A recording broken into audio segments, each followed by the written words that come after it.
unfortunately, and as he's mentioned, time and time again, we've heard that same line that that he used yesterday, for God's sake. And he's, talking about it being unconscionable that Republicans won't join on to whatever his bill happens to be. And I know that that's got to be hard to walk that fine line, but man, I don't know that when you step over that line, it does you any good. I completely agree with Rick on that. And it's, whoever was in power, I understand that they've got they're on a teeter-totter up there and they're just trying to keep the balance. But, I don't know. I don't know that he did himself any favors. Let's get back to some of the stories coming out of the KFI 24-hour newsroom. LA County's public health director says the county could move into the federal government's high virus activity category for COVID-19 within just a few weeks, possibly by the end of June. That would mean the return of mandatory masks indoors. Now, here's what I was thinking about this when I read this last night. I thought, okay, we go back into mask mandates. Okay. And I'm not debating whether or not it's, health-wise it's an issue. I'm debating what it's going to be like for the people who work in the restaurants and the stores and that kind of thing. Do you remember the blowback that we had, period, over mask mandates? And now people have had time to not wear their masks, and you're going to start telling them to wear their masks again? Oh, I just feel bad for everybody who works in a business. That's all I'm saying. Because here they're going to be thinking, okay, my boss told me I have to enforce this mask mandate. And then you have, Joe Q Public who walks in and is like, you're crazy, I'm not putting a mask back on. I've been walking around without one, and what's changed? I know, I hear this in my head.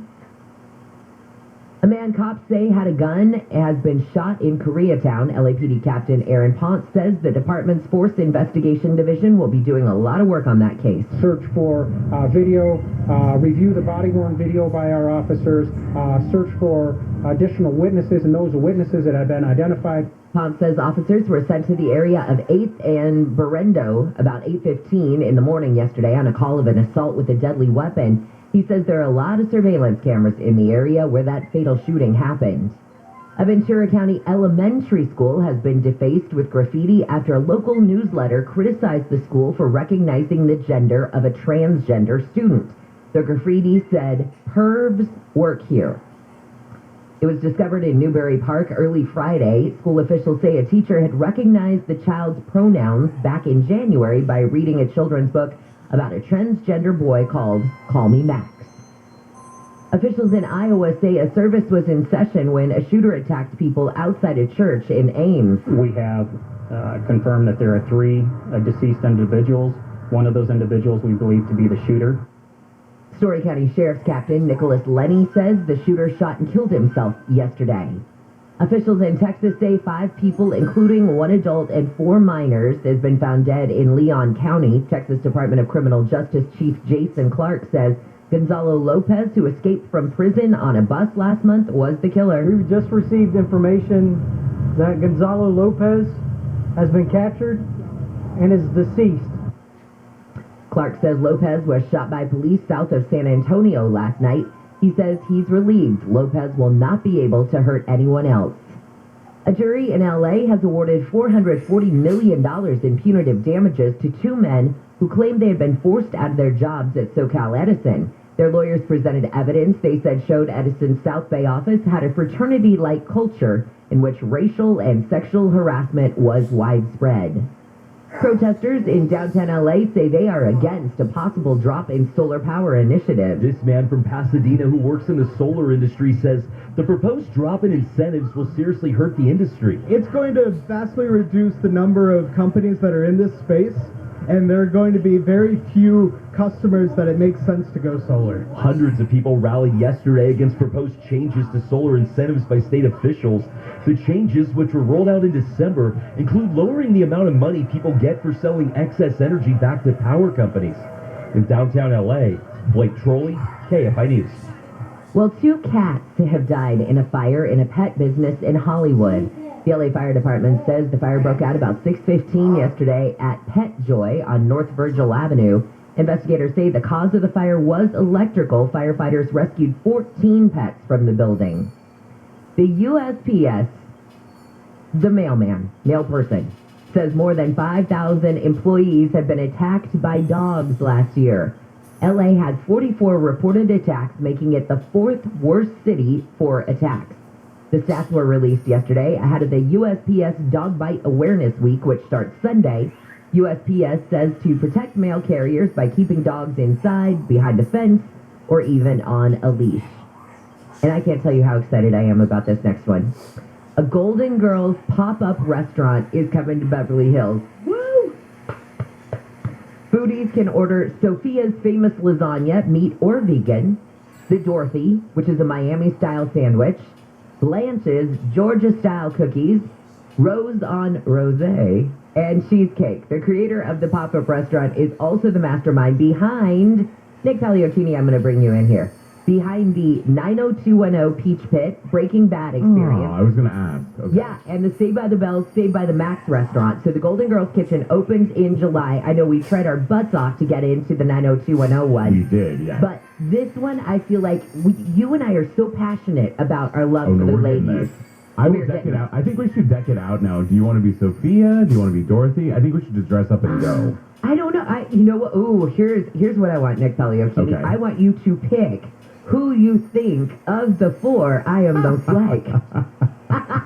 You talk about a baited question right there. Yeah, I'm going to give you, you'll be Rose Nyland. Oh, okay, you know what? Shannon says I am so Rose. Yeah, that makes sense. And I would agree with Shannon on that, totally. The real question is, who's Blanche? Well, Alex, that's what I was... Tyler, or me? Probably me. Oh, Let's be real. Being Blanche would be super fun. Oh, I'm down. Don't Okay, don't you're get it Blanche. wrong. We're I gonna think have a Tyler's great going to time. be Sophia, because he's snarky. That's true. Tyler, you know are what? you there? No. Tyler, are you in? What? Oh, he's not paying attention. He's not paying attention. You're going to be Sophia when we go to the Golden Girls pop-up. And then Alex can be Dorothy. Yeah, I'm because down she with that. is. That sounds about right. She's the adult in the room. No. All right. When we come back, we are going to talk with, a little bit later in the show, we've got ABC's entertainment reporter Jason Nathanson coming up. We've got Top Gun Maverick and more. But again, I told you earlier we were going to talk with Aaron Katursky today. We're only 154 days into the year, and we've had over 244 mass shootings in the country. So we'll get into that in a second. From the Southern California Toyota Dealers Traffic Center, let's go places with our very own Blanche. Well, my stars, looking at the drive as you're making your way through the Long Beach area. Ongoing problems for you as you make your way 710 North transition to the 91 East. It is a crash involving an overturned Big Rig that's blocking lanes of the connecting roadway. That's going to be a bit of a mess for you. Heading northbound on the 710, coming away from Long Beach Boulevard, heading to the 91. Also seeing a slowdown for you on the eastbound side of the 91 from before Long Beach Boulevard, heading toward the 710. Got an update on this problem or anything else slowing you down? Pound 250 on your cell phone. Keyword KFI traffic. KFI in the sky helps get you there faster. I'm Nick Paliochini. There's really no place more exciting to live than Southern California.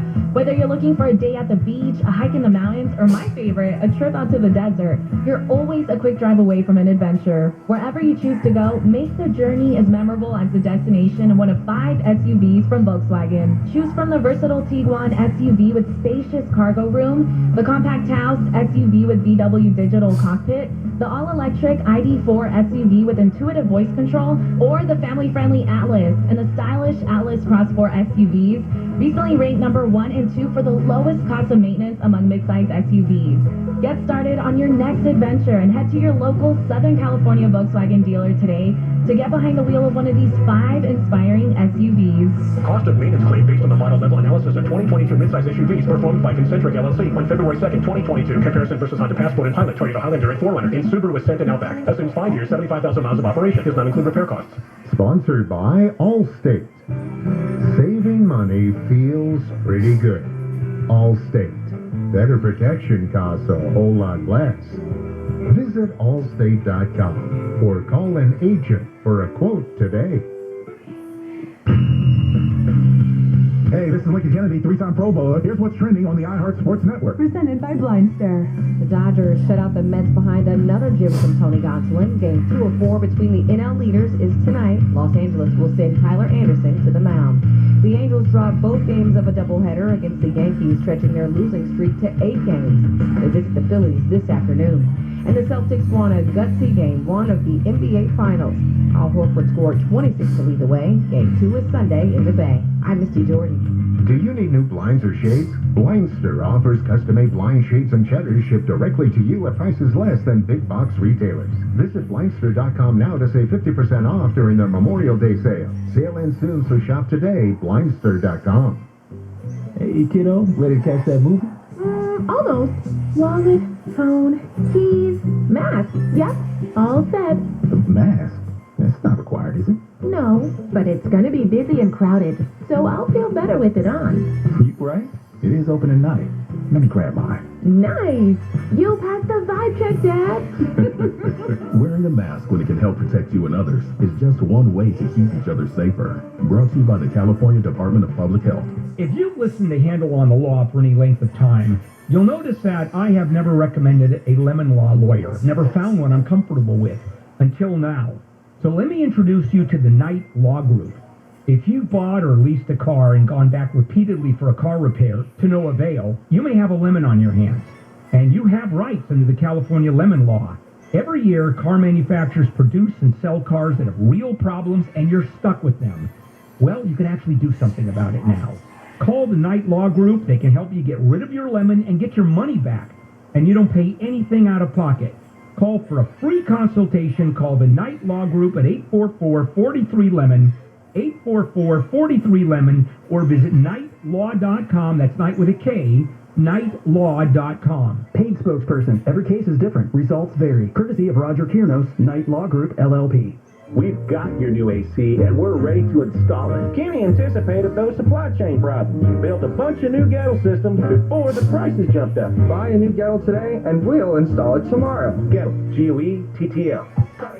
Love getting prices that are lower than low on food that's fresher than fresh? Then shop at Ralph's. We give you more ways to save on the fresh you love with tools like the Ralph's app, where you can find personalized coupons on top of weekly sales, giving you prices that are lower than the everyday low. Ralph's, fresh for everyone. And now you'll find more ways to save on your favorites. When you download digital coupons, you can use up to 5 times in one transaction. Ralph's, fresh for everyone. Hi, this is Dean Sharp, the House Whisperer. I've spent my career designing and building beautiful homes. I'm here on KFI to help you transform your house into a more beautiful home. And while we're at it, build yourself a more beautiful life. Home with Dean Sharp, the House Whisperer. Tomorrow morning at 6 on KFI. More stimulating talk.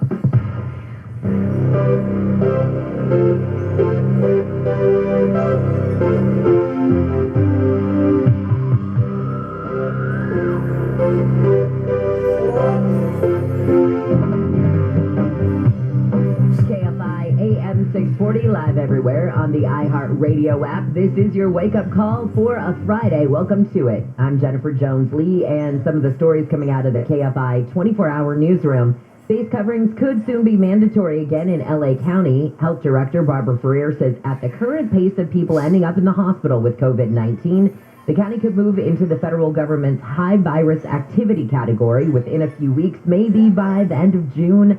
That would mean the return of the indoor mask mandate.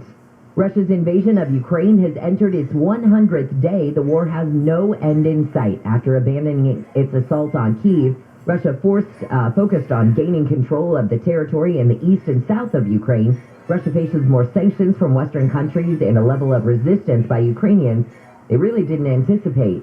And Kim Kardashian has asked a prison official in Uvalde, Texas, to temporarily release a man so he can attend his daughter's funeral. It was the dad's 10-year-old daughter who was one of 19 killed in the school shooting last week.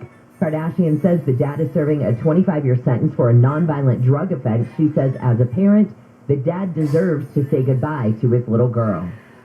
Let's talk now with ABC's Aaron Katursky. Aaron, I think that it's just kind of, when I did the numbers last night, or I looked at your numbers last night, I went, wait, what? This is the 154th day of the year, but the shooting at the hospital in Tulsa marked the 244th mass shooting since July 1st.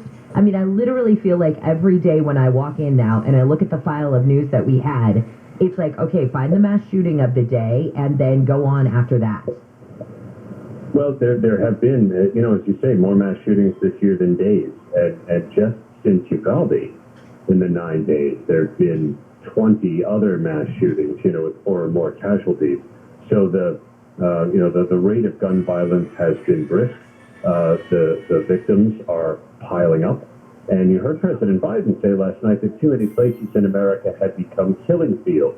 So he didn't sound terribly optimistic any of his legislative ideas to try and stem the tide would actually go anywhere. Yeah, I was just talking with your colleague, Rick Klein, about that, and kind of if you do the math, it's not on the president's side in that case. But I want to go back to something that you said. You were talking about 4 or more. We were having this conversation, actually, on the Handle show. We were talking about what constitutes these days a mass shooting. What is the number? So that's the number that it's 4 people have to be killed for it to be considered a mass shooting? Yeah, and a lot of that occurs, as we've seen, with legal guns, guns purchased legally. Many more of these mass shootings occur with guns that are purchased illegally or obtained illegally. And some of this is just gang violence. Some of it is the lone wolf type shooter, which the FBI says now represents the biggest threat to Americans. And so it's all manner, and it's happening in all kinds of places.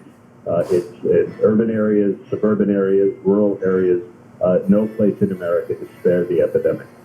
And I think that even sort of putting a bow on what you and Rick Klein have been talking about is what can Congress actually do? What, if anything, could actually get done? And like we've all been sort of, reading the tea leaves on this one, probably not much, even though President Biden has asked for it. Having said that, you've got states that are already stepping in doing their own reforms because even they are like, I don't expect Congress to do anything about this, so if they don't, I guess we will. And New York overnight passed 10 different measures, including one that President Biden talked about on the federal level, and that is to raise the age to buy an assault-style rifle from 18 to 21. New York passed that, also to restrict the sale of body armor in the state. The shooter in Buffalo was 18 and wore body armor, so these seem to be in direct response. Other states, and we've seen this come out of Texas, where Governor Greg Abbott has said there's nothing that a gun reform measure could do to have stopped Uvalde. I'm not sure he's right about that, but his preference has been on school safety and hardening schools and doing an evaluation and audit of every school building in the state to see if there's more that could be done to protect kids. And I know that is an argument that we've heard, that even if all these gun laws are passed, would that have kept anybody safe? Because if somebody is hell-bent on getting a gun, 18, maybe the shooter could have been 16 or whatever, even if that under 21, he would have been able to find it on the black market. I know that that's an argument many people say. So there are a lot of people who look at gun reforms and say, well, that's great, and it's wonderfully symbolic, but is that going to keep me safe? That's the question they ask. Well, you could try it and see. Yeah. I think that anything's worth trying at this point. We've had enough bloodshed where maybe the country will get to the point where they're willing to try some things, but at the moment, not really. So the focus will be on hardening schools, and I don't know, hardening grocery stores. The country just has to decide how it wants to live, and what's acceptable and what's not. To President Biden, he said, he asked the rhetorical question, how much carnage is the country going to take? And I do think that is a question. At what point do we look at this number today and say, okay, 244 shootings in 154 days of the year, that is, that's just unfathomable.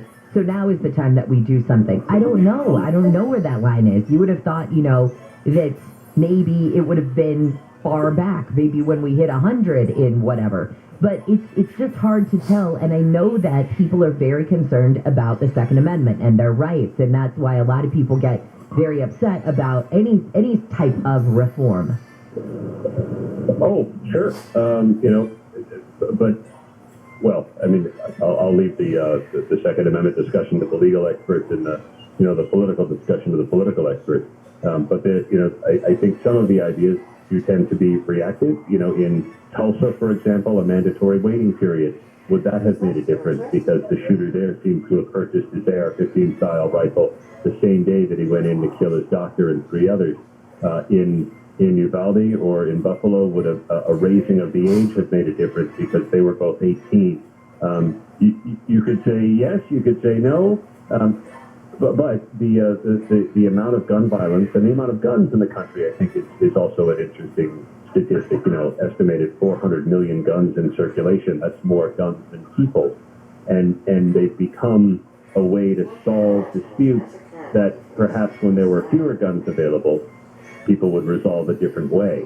I was talking to the district attorney in Manhattan yesterday, and his approach that he's going to try this summer when gun violence usually spikes is to outright pay kids stipends to beautify neighborhoods and locations that have become plagued by gun violence. He says there's research that shows if you say there's been a bunch of gun violence in a park, if you make that park, you spruce up the park, the rate of violence goes down. And he says he's willing to take criminal forfeiture, money seized from criminals, and try that, see if that works. Okay, that's actually, I like that. I don't know if it'll work, but I like it. It's different, and it's a different approach, and maybe that's what we need more of. Aaron, thank you so much. We'll talk to you again. Good weekend, Jen. Thanks. Thanks, you too. See you later. ABC's Aaron Kaczynski. Okay. And at first, I was like, we're going to beautify a park, and that's going to keep gun violence down. Okay. But then, if you think about it, maybe it would. Maybe just having young people, although, here's the deal, are they from that neighborhood, or would you have kids going into that neighborhood who don't live in that neighborhood, and would their parents be okay with that? I don't know. But maybe you put a little more community awareness on an area, you put more eyes on an area, and that might keep gun violence in that area down, because people are looking at that place now. You know what? I don't hate it. Here's the thing. I'm married to a guy from the military, so it's no secret that, we are gun owners. However, I don't want more people shot, So if there's a way that we can curb things, I'm all about it. Anyway, it's just I don't know. It's a sad time in our country. And any time that we can at least mitigate even one of these, I think is worth it. All right, when we come back, we're going to talk with ABC's Jason Nathanson. We'll have some fun this weekend because we've got Top Gun Maverick. Okay, that's still expected to be #1. However, could that be devoured by a T-Rex next weekend? That's all I'm going to say. You know what I'm talking about. We'll get to talk with him in just a few minutes. Also, The Boys is coming out. If you're a fan of that show on Hulu, the new season is here. From the Southern California Toyota Dealers Traffic Center, let's go places with Nick Paleocchini. Let's take it to the Bloomington and Fontana area, Jen, on the westbound side of the 10. Going to be a busy one for you as you come away from Main Street to Riverside Avenue. As you continue towards Sierra, that's a crash, a couple of cars involved. Definitely seeing a rough go for your drive there. Save a bit of time this morning, or to save a bit of time this morning, you can use Valley Boulevard or Foothill Boulevard to the north of the 10. Both of those are for your surface streets and will definitely parallel the 10, save a bit of time, or 210 westbound. Looks pretty good for your drive right now. Off the 215 as you make way toward the 15. KFI in the Sky helps get you there faster. I'm Nick Paleocchini. Hey, it's Dean Sharp. Do you need a new appliance? Well, you have a problem. Serious COVID supply chain delays and price increases. Some brands have gone up over 20%, and you could be waiting 8 months or more for delivery. That's the problem. Here is the solution. WDC Kitchen and Bath Center. WDC saw this all coming. They secured $25 million of inventory before the recent price jumps and before the supply line shut down. So right now, with high prices and long delays everywhere else, WDC has exactly what you need. Plus, free delivery for purchases over $5.99. And here's what we want to hear. Next day delivery to LA, Ventura, and Santa Barbara counties. And you can check inventory in real time right on the WDC website. In times like these, you need more than just an appliance store. You need the experts that I have trusted for years. WDC. To find the WDC nearest you, go to WDCappliances.com, WDCappliances.com. SoCal weather from KFI. Sunny for your Friday with highs in the upper 60s to low 70s at the beaches. Mid to upper 70s for Metro LA and OC. Mid-80s to the low 90s for the Inland Empire and the valleys, and then cooler just into the low to mid-80s inland for the rest.